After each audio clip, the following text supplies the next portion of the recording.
Hello students, today we are going to discuss about the classification of polymer on the basis of growth polymerization। जैसे previous classes में हमने पढ़ रखा है कि classification of polymer on the basis of mode of polymerization दो प्रकार के होते हैं, एक होता है एडिशन पॉलीमर, दूसरा होता है कंडेंसेशन पॉलीमर। लेकिन ये एडिशन और कंडेंसेशन पॉलीमर जो है इसे फर्दर भी क्लासीफाई किया जाता है, तो आज हम यही डिस्कस करेंगे। तो on the basis of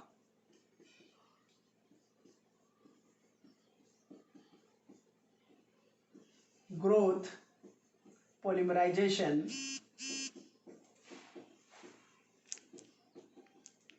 addition and condensation polymer are further classified. Addition polymer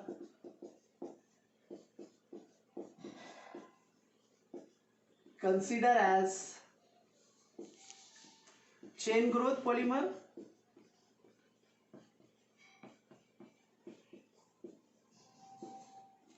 and condensation polymer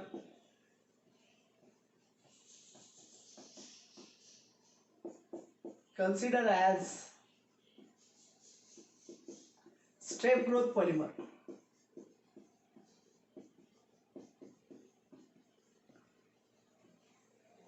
ना एडिशन पॉलीमर को चेन ग्रोथ पॉलीमर क्यों बोलते हैं? ये इसलिए बोलते हैं क्योंकि ये बनता है due to repeated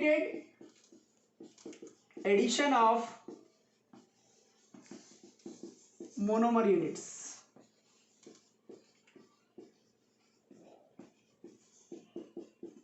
repeated addition होता है किसका? मोनोमर यूनिट्स का। जबकि कंडेंसेशन पॉलीमर को हम स्टेप ग्रोथ पॉलीमर इसलिए बोलते हैं क्योंकि इसका जो फॉर्मेशन होता है वो किस कारण होता है? Step wise condensation reaction.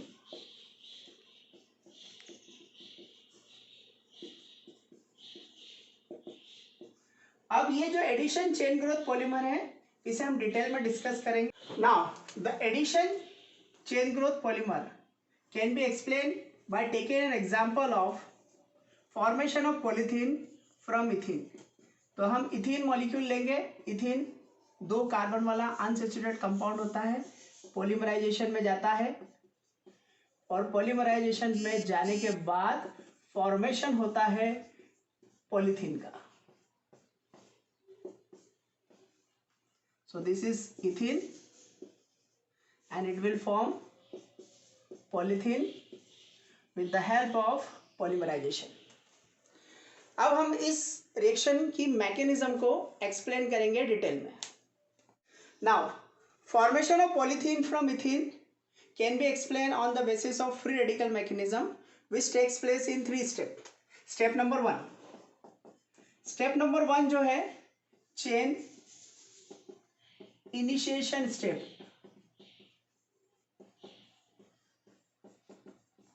अब जैसे कि नाम पता है आपको, चेन इनिशिएशन स्टेप है मतलब चेन का बनना स्टार्ट होगा। किसकी मदद से स्टार्ट होगा? फ्री रेडिकल की। फ्री रेडिकल कहां से जनरेट होगा? मदद करेगा कौन? Benzoyl peroxide. बेंजोइल पेरोक्साइड का फॉर्मूला है C double bond O O O C double bond O C6H5।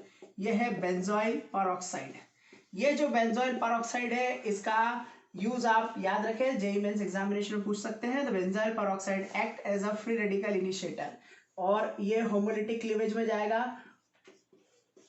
कुछ बच्चे जिनको होमोलिटिक क्लीवेज नहीं पता है वो समझ लें। होमोलिटिक क्लीवेज बॉन्ड का तोड़ने का एक वो तरीका होता है कि जब दो एटम के बीच में एक बॉन्ड होता है तो एक बॉन्ड 2 इलेक्ट्रॉन के बराबर होता है, तो दोनों एटम एक एक इलेक्ट्रॉन इक्वली अपनी तरफ डिस्ट्रीब्यूट करते हैं लाइक दिस। इस फिनोमेना को होमोलिटिक क्लीवेज बोलते हैं। इसका जो रिजल्ट होता है फॉर्मेशन होता है बेंजोइल फ्री रेडिकल में। ये बन गया आपका बेंजोइल फ्री रेडिकल। जैसे बेंजोइल फ्री रेडिकल बन जाएगा या फिर फर्दर होमोलिटिक क्लीवेज में जाएगा। C6H5 C double bond O O homolytic cleavage में जाएगा। होमोलिटिक क्लीवेज में कैसे जाएगा आपको वैसे मैंने आपको सिखाया। देखिए एक इलेक्ट्रॉन इधर, एक इलेक्ट्रॉन इधर, बहुत इंपॉर्टेंट कॉन्सेप्ट है ऑर्गेनिक का। एक एक इलेक्ट्रॉन दोनों तरफ जाएगा और इस बार जनरेट होगा फिनाइल रेडिकल, साथ में इवोल्यूशन होगा CO2 गैस का। ये बन गया फिनाइल रेडिकल। नाउ अब ये जो फिनाइल रेडिकल है, ये जो फिनाइल रेडिकल है ये इथीन के दूसरे मॉलिक्यूल पर अटैक करेगा और एक बड़ा फ्री रेडिकल बनाएगा। वो भी कौन सी मैकेनिज्म के थ्रू? होमोलिटिक। बेटा इसको बहुत अच्छे से ध्यान में समझ लें, होमोलिटिक क्लीवेज बहुत इंपॉर्टेंट कॉन्सेप्ट है इस मैकेनिज्म के। ये एक बड़ा C6H5 CH2 big free radical बना।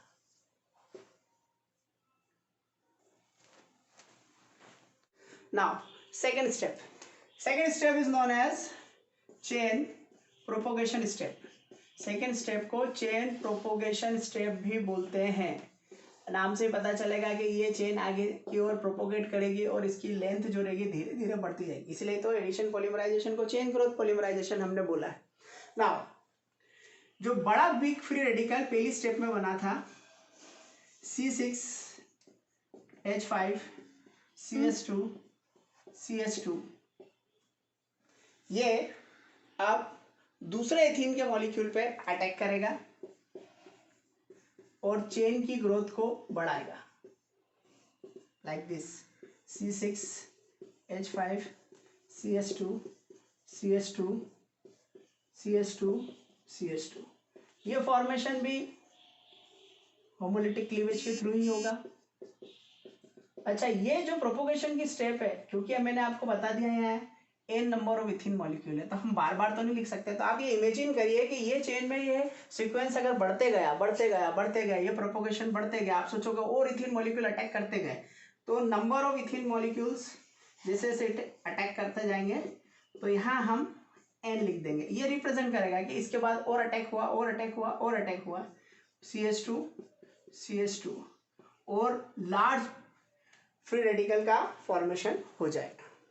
तो हमने ये देखा कि चेन प्रोपोगेशन स्टेप में सबसे पहले जो बड़ा फ्री रेडिकल पहली स्टेप में बना था उसने इथीन मॉलिक्यूल पर अटैक कराया, होमोलिटिक क्लीवेज में गया और फॉर्मेशन हुआ फ्री रेडिकल का। फर्दर सीक्वेंस रिपीटेशन का बढ़ता गया और चेन की ग्रोथ बढ़ती गई, एक लार्ज फ्री रेडिकल बन गया। Now third step number third. कोई भी चीज जब शुरुआत होती है तो उसका अंत भी होता है। कैसे करेंगे? तो इसे बोलेंगे चेन टर्मिनेशन स्टेप। ये जो चेन की ग्रोथ बढ़ती जा रही है इसको खत्म करना है यार, पॉलीमर बनाना, लंबी जाए जा रही, अब हमको इसको बंद करना है। तो चेन टर्मिनेशन स्टेप में क्या होता है कि जो बड़ा फ्री रेडिकल है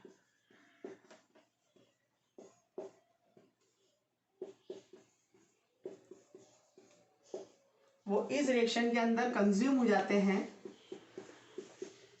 और अल्टीमेटली ये लार्ज फ्री रेडिकल की जो चेन है ये आपस में रिएक्ट करके टर्मिनेट हो जाती है और हमें हमारा पॉलीमर मिल जाता है C6H5 CH2 and CH2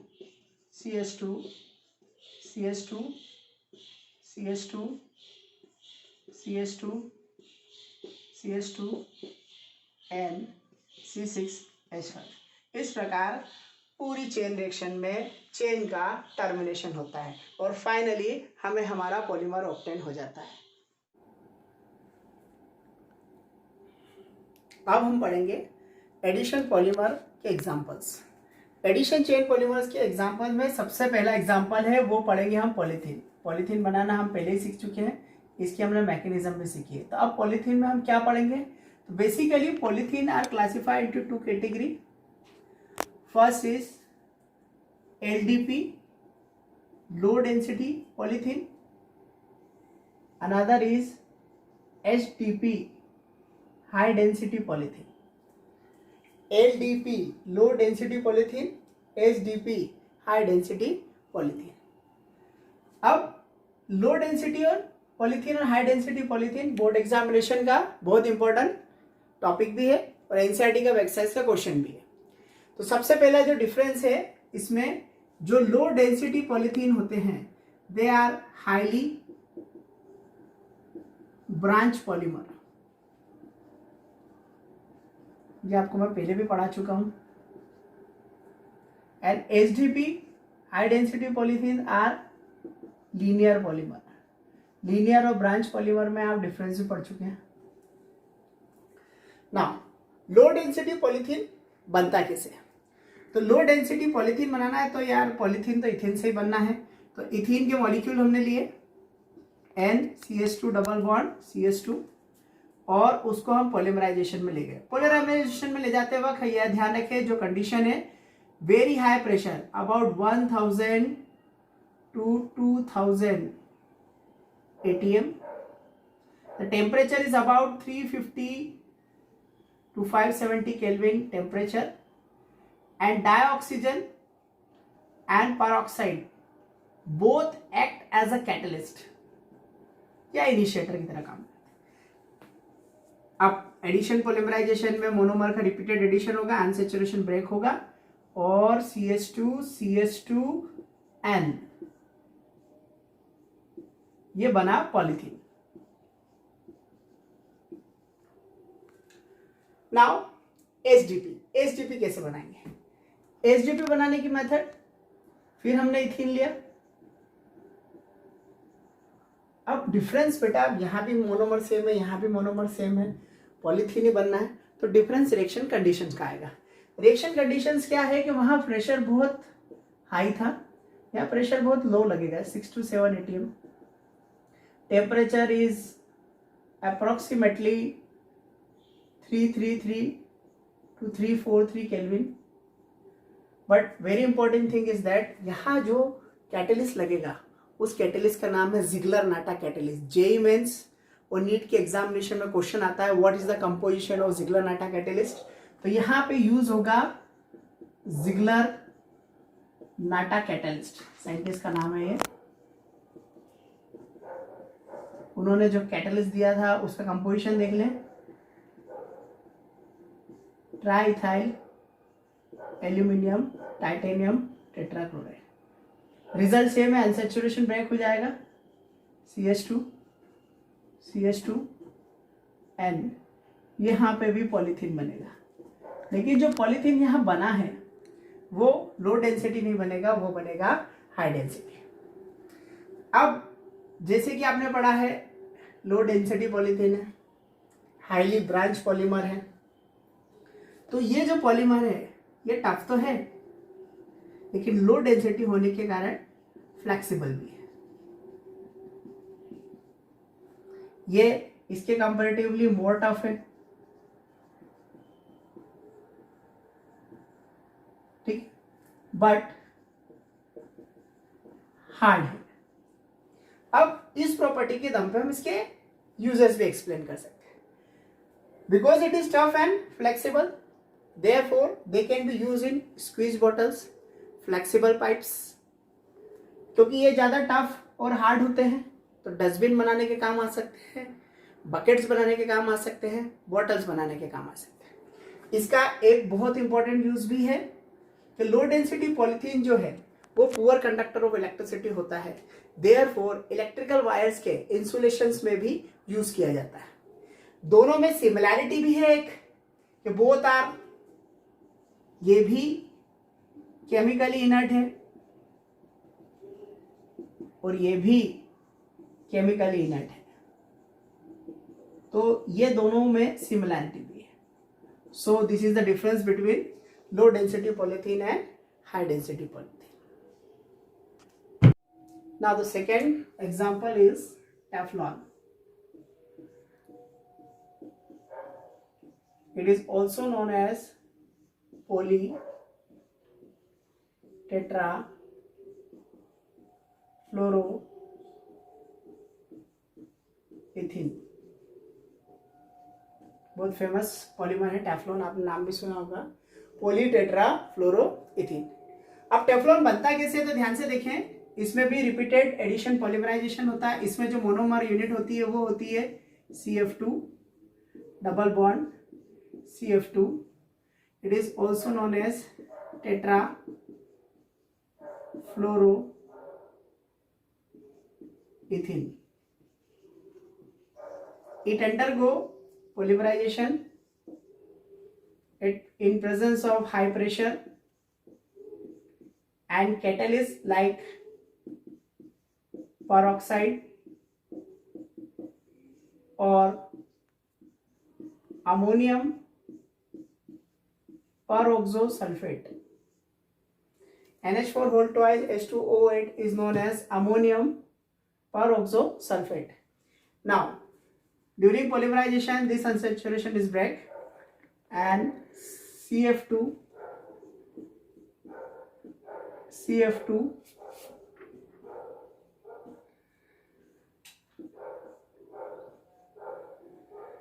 polymer is formed, which is known as Teflon, polytetrafluoroethene. So Teflon जो रहता है टेट्राफ्लोरोइथीन के पॉलीमराइजेशन में के थ्रू टेफ्लॉन बनता है. यूजेस देखें, it is very resistance towards highly corrosive reagent like acid. जो हाईली कोरोसिव रिएजेंट्स होते हैं उनकी तरफ ये रेजिस्टेंस शो करता है. दूसरा, जितने भी नॉन स्टिकी यूटेंसिल्स होते हैं उनकी कोटिंग में भी टेफ्लॉन काम आता है. Third example is polyacrylonitrile. It is also known as Orlon and its short form is PAN. Polyacrylonitrile. Polyacrylonitrile, इसको बनाने के लिए जो मोनोमर हम यूज करेंगे वो है एक्राइलोनाइट्राइल. बेटा एक्राइलोनाइट्राइल क्या होता है? CH2 double bond CH Cl. आपको 11th में पढ़ाया था 3 कार्बन और 1 डबल बॉन्ड एक्राइल होता है, 4 कार्बन और 1 डबल बॉन्ड क्रोटॉन होता था. आपको याद होगा 11th में 3 कार्बन और 1 डबल बॉन्ड एक्राइल होता है. That's why it is known as acrylonitrile. It undergo polymerization.